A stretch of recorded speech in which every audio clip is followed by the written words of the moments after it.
The Patriots have been waiting a long time for this one, to see those Colts again. TGIF, everybody. Thanks for starting your weekend with us alongside Skip Bayless. I'm Molly Karam here in studio. Stephen A. joining us from Miami. Gentlemen, good morning. Good morning. How y'all doing? How's our man Dwayne Wade doing down there in Miami? That's what I want to know. Well, I'll give you that answer this afternoon. I don't know that as of yet. Oh, you're going to see him today. Oh, I thought it was yesterday. Okay, I got it. But you are going to interview him? I'll see him today. Good. All right. Yes, I am. Onward and upward. All right, we got a lot to get into, fellas. Let's work. Let's It roll. is a rematch of the AFC Championship game, also known as the Deflategate game, where the Patriots beat the Colts 45-7. The Pats are now 4-0, including playoffs against the Colts since Andrew Luck entered the NFL in 2012. Colts owner Jim Irsay says he expects Luck to play on Sunday. Now, according to odds makers, New England opened as a 6.5-point favorite, and that line has gone up to 10 points. Stephen A., what are you expecting on Sunday night? Well, I expect, something close to a blowout, maybe not a complete blowout. I think the New England Patriots ultimately will pull away, and I think they're going to win this game by a score along the lines of 37-21, maybe 37-23. But I think they're going to put up a bunch of points. I think they're going to go at the Indianapolis Colts. I think we're going to see Brady's A game. I think the Indianapolis Colts will definitely try to respond, but I don't think they're going to be nearly as effective. I think retribution kicks in here. There's no doubt in my mind. They can downplay it all they want to, but Tom Brady is not going to just let this shove aside. This is not just another game to him, and certainly it's not about targeting the Indianapolis Colts from the perspective of, I'm quite sure they didn't mean to target Tom Brady per se. They were just pointing out something that they believed to be unfair when it came to Bill Belichick and the New England Patriots. But nevertheless, the residue effect of it all was an off season in which Tom Brady, the reigning defending Super Bowl champion quarterback, a 4-time Super Bowl champion, a future first ballot Hall of Famer, has spent the entire offseason as a Super Bowl champion having to talk about deflated footballs. Barely anybody has been really focused on the fact that this guy is walking around as the champion. Instead, he's walking around as the guy who was suspended for 4 games by Roger Goodell in the National Football League, ultimately appealed that suspension, got it essentially overturned by a federal judge. That's the Tom Brady that we've been talking about for far too long, since that game in February, as opposed to the reigning defending Super Bowl champion that he is. I think that has annoyed him. I think that he's been waiting for this game, and I think that everybody else in the nation has been waiting for this game as well. I expect New England to rally around him and to pretty much have their way. If the Indianapolis Colts are able to engage in some kind of ball control where somebody like Frank Gore, who had absolutely nothing to do with any of this, goes out there and plays lights out and assists in moving the chains, then that will help Indianapolis, because they're going to keep the ball out of Tom Brady's hands to some degree. But it won't be something that can happen throughout the game. I think Tom Brady touches the football just as much as he needs to, and I think New England pulls away somewhere along the lines, like I said, 37-21 and 37-23. But it'll be by at least 14 points. Either 21 or 23. That's interesting. So you think the Colts might have a little better game than you think they might actually get from 21 up to 23? Okay. Yeah, maybe. Right, maybe. Give or take 2 points, but that's about it. They're losing by at least 14 points. Okay. The case you're making is for stronger than 14 points. So I must tell you, I'm very surprised by your score. You're making a 48-14 kind of case for Tom Brady and company for all the reasons we all know. Is that fair to say? No, I don't look at it that way, because I think about a guy like a Frank Gore. You know, if he's able to run the football effectively, then you're going to get your hands on the ball only but so much. Okay. That's what I'm thinking. He'll be able to chew up some of the clock, so Patriots won't have the ball as much. All right. Look, everything about this game screams revenge blowout. Everything about it. I can make no case for the Colts right now. Stephen A., you talked about Tom Brady bringing his A-plus game, or his A game. It's going to be A-plus. And I'm told by people close to him he is out of his mind for this game. Like this is it for him. This is Super Bowl-esque for Tom Brady, because clearly he wants to take it out. He wants to deflate the Indianapolis Colts just the way he's tried to deflate every team on this schedule. And you know and I know, if the Patriots quickly get the upper hand, there will be no taking foot off gas in this game. If they can score 60, they will try to score 60. And by the way, I want to make this clear to everybody. I hope they score 60. I want to see 60-0. That would make me happy. Happier than maybe even a Cowboy victory. That would make 60-0. That's what I want to see when we get back in here on Monday morning. I want to talk about 60-0. But I don't think I'm going to be talking about 60-0. This is the classic syndrome. I mentioned this earlier this week of everybody says.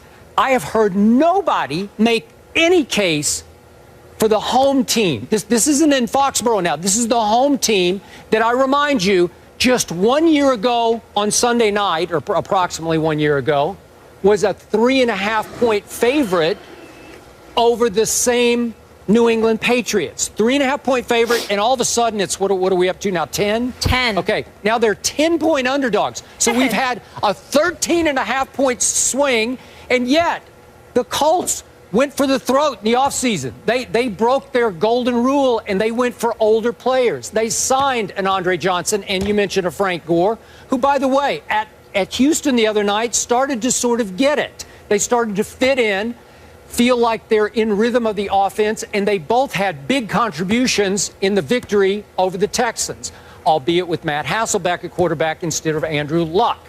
But, Stephen A., what a great spot this is for Andrew Luckless, who's been absolutely luckless against Tom Brady. He's lost 4 games to Tom Brady by an average score of 48-17. Are you kidding me? The Andrew Luck, first ballot Hall of Famer, has lost 4 times by an average score, blowout score of 48-17.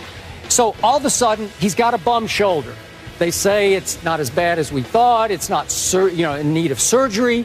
I don't even know if he's going to play or not. But if he does, this will be the first game he'll play in his pro career with little to no expectation. Every game, obviously, Andrew Luck has been expected to do a whole lot because he was the first pick in the draft. We get all that. But all of a sudden, nobody will expect anything of an Andrew Luck coming off an injury, missing a couple of games. And I would expect him to do pretty well. I'm with you. I would expect them to be handing off a lot to a Frank Gore who could control the clock a little bit. Would I be shocked if Frank Gore, they've gone 39 straight games, have the Colts without a 100-yard rusher. Would I be shocked if Frank Gore broke that streak? No, I wouldn't be shocked at all. Andrew Luck he's a talented kid. T.Y. Hilton's a little nicked up. He's been limited in practice, but could Kobe Fleener suddenly get back involved against a New England defense that I consider pretty good but not great? Sure he could. And the Indianapolis Colts, after a while, they're human. They got pride. They've been humiliated. They've been stepped on. They've been obliterated by this team 4 straight times, and it's not just Tom Brady. Do you realize that the New England Patriots in the last 3 games against Indy have rushed for an average of 219 yards a game? Are you kidding me? So there's humiliation. There's pride at stake here because LeGarrette Blount, I'm going back 3 games, had 166 and 4 touchdowns. Then I'm going back to the game in Indy last year. Remember, Jonas Gray came out of nowhere, and he's gone back to nowhere. He had 201 yards rushing. Yeah, 201 and 4 touchdowns. And then LeGarrette Blount in the AFC title game had 148 yards. This is embarrassing. This is humiliating. And I'm just thinking that on pure pride alone, this is a pro football team. It will rise up and play well and hang in this game. Again, I love the Patriots, but we haven't even talked about it all week on this show because nobody really cares outside of Patriot Nation. Tom Brady lost his left tackle at Dallas. Nate Solder. Nate Solder is gone, tore his biceps tendon. And trust me, I've had it, and it's a long rehab injury. And God bless him, but all of a sudden, there's no way he's coming back for the rest of this year. So Marcus Cannon is their kind of do-it-all sub-lineman who's under a pretty good contract, actually, and he did a nice job in the second half at Dallas. But really, he's your left tackle going into a kind of a grudge match game against a team that has become your playoff rival, even though they haven't stood up to their end of the battle. But my point is, that's a big loss for the Patriots. So I could see them having a little bit of a hard time in this game. You've got 37-21. I'm going to go 10 points fewer. I'm going to go down to 27-21 Patriots. Not picking the Colts. I'm just saying, if I'm a bet man, used to be, not anymore, I would take 10 points, because the golden rule in any NFL game when you're betting is, you give me double digits, especially for a home team, I'm going to take that. I don't care what 2000 style mission Tom Brady's on. It's just too many points to give a visiting team in a National Football League game between two. I'm not saying the Colts are bad. They're pretty good. They've won 3 in a row. So I'm sorry, I don't see 10-point spread. Your thoughts? Well, I just see it. I see it because, we've mentioned the past, like you said, how the Patriots have dominated them. Well, what's the biggest reason why? You're looking at the players. I'm looking at the execution. I'm looking at the difference between Bill Belichick and Chuck Pagano. We both like Chuck Pagano. We're incredibly fond of him. Yep. But let's face reality. He's got a lot to prove. Listen, the last 3 years, they went from a wild card game to a divisional playoff game to an AFC championship game, and yet when they started out 0-2, he was on a hot seat. Yep. Now, what kind of sense does that make? Yep. You know why it makes sense, Skip Bayless? Because there are a lot of people who believe the Colts win in spite of him, not because of him. We don't know that to be true, and I'm certainly not here to try to cast any aspersions. I'm just going on what the aficionados say watching the Indianapolis Colts. So when I take that into consideration, although the New England Patriots lost their left tackle, and they're the visiting team, I'm still thinking that it's Coach Bill Belichick against Chuck Pagano. I'm still thinking that it's a highly motivated Tom Brady. I'm still thinking about his teammates who surround him. This is a guy that sat up there and ran for a touchdown in training camp, and people were cheering him on, for crying out loud, including his own teammates, because of how hyped everybody was. Well, if you were hyped for those minimal moments, those insignificant moments as far as I'm concerned, how in God's name are you going to feel come Sunday night when you got to go up against a team deemed responsible for instigating this whole Deflategate mess, which has now spanned 10 months and counting? That's the way that I look at it. And I think that in a game of this magnitude, nationally televised, no doubt, against these guys on their home turf, I think it's going to be reminiscent of what New England did against Buffalo those first 3 quarters in Buffalo before they made a comeback. Except in the case of the Indianapolis Colts, there will be no comeback. I think the Patriots are going to win running away with this game. Okay, I hear what you're saying, but I'm going to stand by the everybody says syndrome. When everybody says what you're saying, everybody is saying that. On every show I've turned on, everybody's written this. It's a done deal. It's a wipeout, revenge wipeout. When everybody says it, the opposite almost always happens. So I think it'll be a close game for 3.5 quarters. And again, this is the truth. I'm hoping Andrew Luck plays, because I think, obviously rooting for the Patriots, I would be a little more fearful of Matt Hasselbeck right now in a game of this magnitude, because I think Matt Hasselbeck, that's ridiculous. No, he would game manage this one. He would scare me, because he would go dinks and dunks, lots of handoffs, lots of ball control. He would probably keep them. Look, Andrew Luckless against the Patriots, 6 touchdowns to 10 interceptions. He just makes a lot of mistakes. Maybe this game, with no pressure, no expectation, maybe he'll play big time. But to me, I would fear Hasselbeck right now, because he's won 2 straight games over an Andrew Luck, who's, by the way, of qualifying quarterbacks, in my favorite stat, QBR, he's dead last right now. That's how bad his year has been to date. Well, I got you. Okay, we'll find out. Yes, all eyes will certainly be on Tom Brady. As you mentioned, Nate Solder will not be there, the left tackle. Dion Lewis was limited in practice with an abdominal injury. He's been a bright spot so far in that Pats offense. And he was on the Colts for about a week last year before they picked him up. So he's sort of going back to his old team.